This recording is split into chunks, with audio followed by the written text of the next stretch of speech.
The hospital corridor smelled of antiseptic and quiet despair. Machines whispered their warnings, and time moved differently there, slow, cruel, unforgiving. My daughter-in-law, Aisha, lay behind the glass door, her chest rising with effort, her life slipping away breath by breath. She was only 32. I sat on the hard plastic chair with my hands clenched, praying to a God who suddenly felt very far away. She had been a good wife, a devoted mother, a gentle soul who never raised her voice, even when pain bent her spine and sickness hollowed her eyes. And my son was not there. Hours passed. Doctors came and went. Nurses avoided my eyes. Still no sign of him. I dialed his number again and again. No answer. My heart began to burn, not with fear, but with something darker. At midnight, my phone finally rang. "Abu," he said casually, almost annoyed. "Why are you calling so much?" I asked him where he was. There was laughter in the background. A woman's voice. Music. A car engine. "I'm out," he said. "Driving. I'll come later." Later. While his wife was dying. Something inside me cracked, silently but completely. I ended the call without a word. I did not shout. I did not cry. Silence was heavier. At 2:17 a.m., Aisha's heart gave up. The monitor flatlined with a sound I will never forget. Her mother screamed. Her child slept in the waiting room, unaware he had become half-orphaned. Still, my son did not come.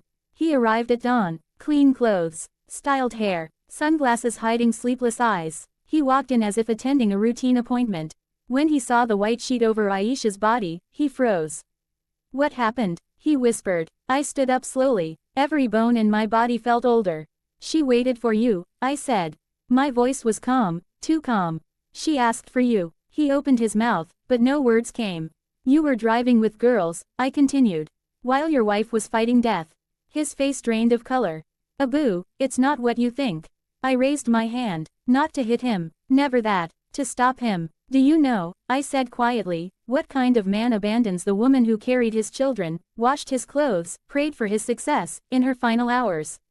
He began to cry, loud, ugly sobs. People turned to look. "I made a mistake," he begged. "I didn't know it was so serious." "That," I said, stepping closer, "is the mistake that will follow you to your grave." I leaned toward him, my words slow and precise, each one chosen like a blade. "From today, you will live with this truth. She died believing you chose pleasure over her pain. And I will never lie to save you from that reality." Something broke in him then. Not pride, not ego, his soul. He fell to the floor, sobbing, clutching the ground as if it could swallow him whole. But I did not comfort him. Because some lessons come too late. And some responses are meant not to heal, but to wake the dead conscience of the living. Grief does not always arrive with tears. Sometimes it comes as silence so loud it shakes the walls of your soul. After the funeral, my son stopped speaking. He did not argue. He did not defend himself again. He did not even look at his own reflection. The man who once laughed loudly and walked with careless confidence now moved like a shadow afraid of light. At night, I could hear him pacing. Back and forth, as if walking might take him away from the memory he could not escape. Aisha's room remained untouched. Her scarf still hung behind the door. Her prayer mat lay folded in the corner, faintly scented with rosewater. Her absence filled the house more completely than her presence ever had. One evening, I found him sitting on the floor of that room. He was holding her diary. I had never seen him cry like that, not even as a child.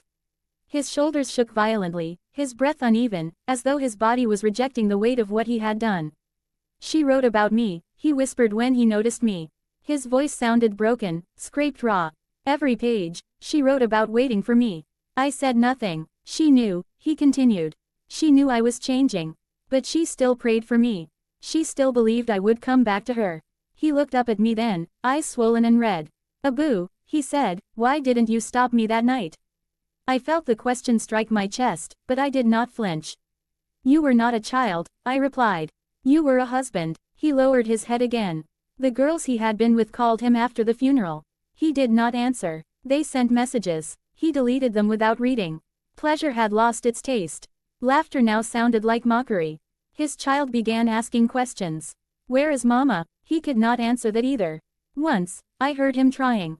His voice cracked midway, and the sentence died in his throat. He left the room and vomited in the bathroom, as if his body rejected the lie before his tongue could form it. Weeks passed. He lost weight. Sleep abandoned him. Every night, he woke up screaming her name. Sometimes he begged forgiveness from the empty air. Sometimes he just sat up, staring at his hands, as if they were stained with something no water could wash away. One night, he came to me. "I don't deserve to live peacefully," he said. "Do I?" I looked at my son, really looked at him. Not as the man who had failed his wife, but as the boy I once held when he took his first breath. "No," I answered honestly. "You don't." He nodded, as if expecting that. "But," I added, "you do deserve to live awake."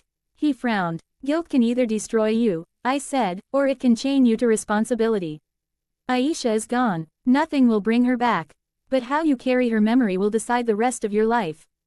Tears rolled down his face again, silently this time. "I don't want to forget her," he said. "Good," I replied. "Forgetting would be your final betrayal." From that night on, he changed, not suddenly, not beautifully, but painfully. He began visiting her grave every Friday. He spoke to her as if she could hear. He volunteered at the hospital where she had died, sitting with patients who had no one waiting for them. He never remarried. Some wounds are not meant to close. They are meant to remind. And every time I see my son bow his head in prayer, I know one thing for certain. My response destroyed the man he was. But it may have saved the man he became. Part 4. The silence breaks. The house had learned a new language, one made of pauses, half-finished sentences, and doors that closed without sound. After that night, nothing was said, yet everything had changed. He stopped coming home late. At first, I noticed it the way mothers notice small things, the gate clicking before sunset, his shoes placed neatly instead of tossed aside, his phone lying face down on the table as if it burned to be touched. He spoke less, but when he did, his voice carried weight, like each word had to earn its place. Guilt is loud at first. Then it becomes quiet, dangerous. It sits inside a person and rearranges them. His wife remained in the hospital. Machines breathed where she could not. I went every morning, sat beside her bed, and held her hand the way I once held him when he was small and afraid of the dark. Her skin was pale, almost translucent, but her pulse, steady, stubborn, felt like a promise. Or maybe a question. "Your husband comes at night," I told her softly one day. "He sits when he thinks no one is watching." Her eyelids didn't flutter, but I spoke anyway. Silence had taught me that words still matter, even when they aren't answered. One evening, I found him in the kitchen, staring at nothing. The light above cast sharp shadows under his eyes. He looked older. No, not older, emptier. "Ami," he said, after a long while. "If someone breaks something precious, can it ever be the same again?" I didn't rush to answer. Silence had done its work before, I trusted it again. "Sometimes," I said slowly, "it can't be the same. But sometimes, it can still be true." He swallowed hard. His hands trembled, just slightly. "I was running," he whispered. "From fear. From hospitals. From the thought that she might die and I'd still be alive." That was the first confession. Not loud, not dramatic, but real. I nodded. Running only changes the view, not the destination. The next day, he went to the hospital in daylight. I watched him through the corridor window as he stood by his wife's bed, uncertain, like a man asking permission to exist. Then he took her hand. Held it. Didn't let go. Days passed. Then weeks. She began to wake. Recovery is not a miracle, it is a negotiation. Pain for progress. Hope for patience. He was there for it all. Feeding her soup, listening when she cried, apologizing when words failed him. Some wounds don't close, they scar. But scars are proof that healing happened. One afternoon, as we sat together outside the ward, he finally looked at me and said, "Why didn't you shout at me that day?" I met his eyes. "Because shouting would have let you defend yourself. Silence forced you to face yourself." Tears filled his eyes, unashamed this time. "I destroyed something," he said. "No," I replied. "You tested it. And it survived, damaged, but alive." When they came home, the house learned another new language, one of careful steps, second chances, and humility. Laughter returned, quietly, like a guest unsure if it was welcome. As for me, I learned that a mother's power isn't always in what she says. Sometimes, it's in what she refuses to say, until the truth has nowhere left to hide. And his silence, it never spoke louder than that day.